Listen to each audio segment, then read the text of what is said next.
Hi there. Before the news broke confirming Sir Jim Ratcliffe has entered the race to take over Manchester United, I was preparing a video to explain why I don't want the Glazers to sell our football club to the mega-rich Arabs or the Americans. So, you can imagine my delight that Britain's richest man is now officially in the running to buy out the Glazers. This is our football club. This is our beautiful game, and it belongs in the hands of owners who represent the people. Owners who value the fans, because they're fans too. We want owners who understand and value our rich heritage. The only potential owners we've seen so far with deep enough pockets who fit the bill are Sir Jim Ratcliffe and his multi-billion-pound company, Ineos. The news that Sir Jim is finally ready to join the fight is the news we've all been waiting for. It's what this channel was pushing for months ago, when my good friend Michael Knighton was the face of a movement to put together a British-backed bid for MUFC. Knighton, the fan, is a businessman who knows this club is unstoppable under the right ownership. But we always knew that the silent knights backing Michael's movement are billionaires who lack the financial muscle to outbid much bigger investors in an auction.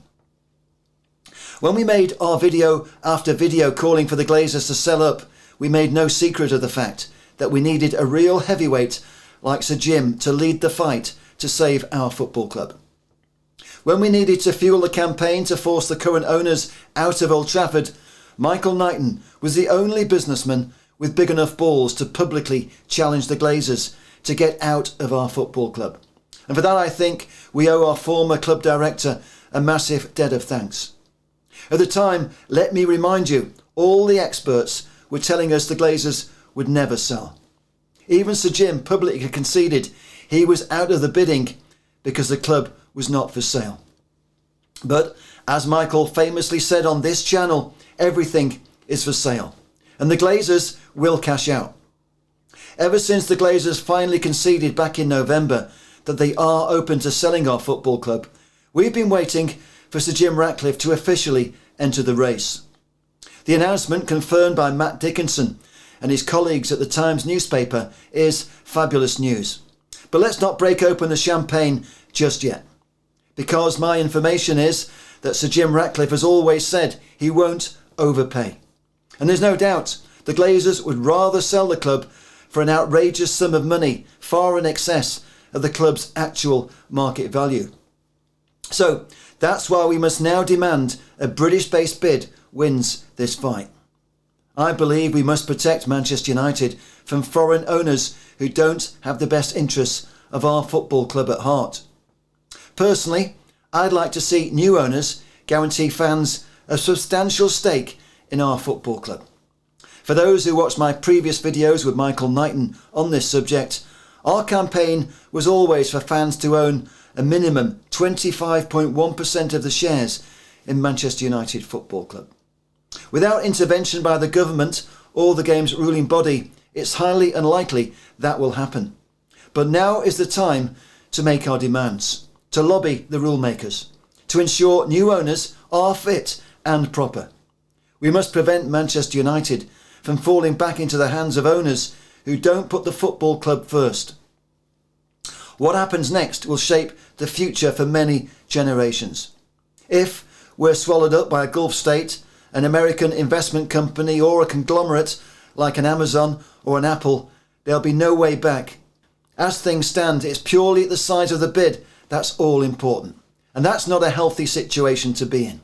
For me, that is a worrying prospect, because the Glazers have been lobbying hard for Middle Eastern money.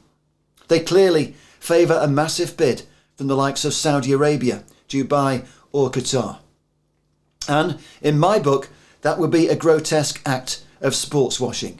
That's because these Gulf states all see Premier League football clubs as a means to create a positive image of their respective regimes. They're not motivated by a love of Manchester United Football Club. That's not their priority. We've just seen Qatar use the FIFA World Cup to gloss over their dreadful human rights record. Meantime, Saudi Arabia is now paying Cristiano Ronaldo obscene amounts of money. And it's not long since Newcastle United Football Club sold their soul to this brutal regime. That is why this fight is far from over, because there's clearly unlimited amounts of money available in these insanely wealthy Gulf states. I don't believe ordinary fans want to see our football club sell its soul. Just think about those footballing legends who've given so much to make this football club so great. When Busby and Murphy brought us working class heroes like Duncan Edwards, Harry Gregg, Bobby Charlton and the rest of the babes, this beautiful game was a sport that belonged to the people. As we now approach the 65th anniversary of the Munich air disaster, supporters will remember the sacrifices made to keep the red flag flying high. This is our football club. It belongs to the fans. It belongs to the community. This club has global support, but it's a national treasure. It needs protecting.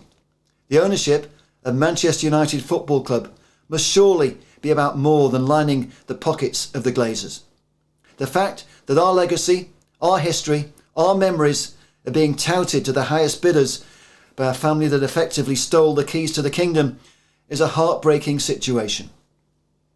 We all know our current owners care not for the blood, the sweat, the tears, the sacrifices made by an army of footballing greats who made this the most loved football club on the planet. It's not right that the Glazers can hold us all to ransom and not consider the consequences. It's a travesty that the custodians of our game, along with self-serving politicians, allowed this to happen in the first place. But it's not too late to fix this. Whoever takes control of our football club must be accountable. They must be accepted by the fans. Call me a romantic idealist if you may, but that's the cornerstone of my argument. And I think many others agree with me. Government can intervene. We've seen that already when they forced the sale of Chelsea Football Club, albeit in quite different circumstances.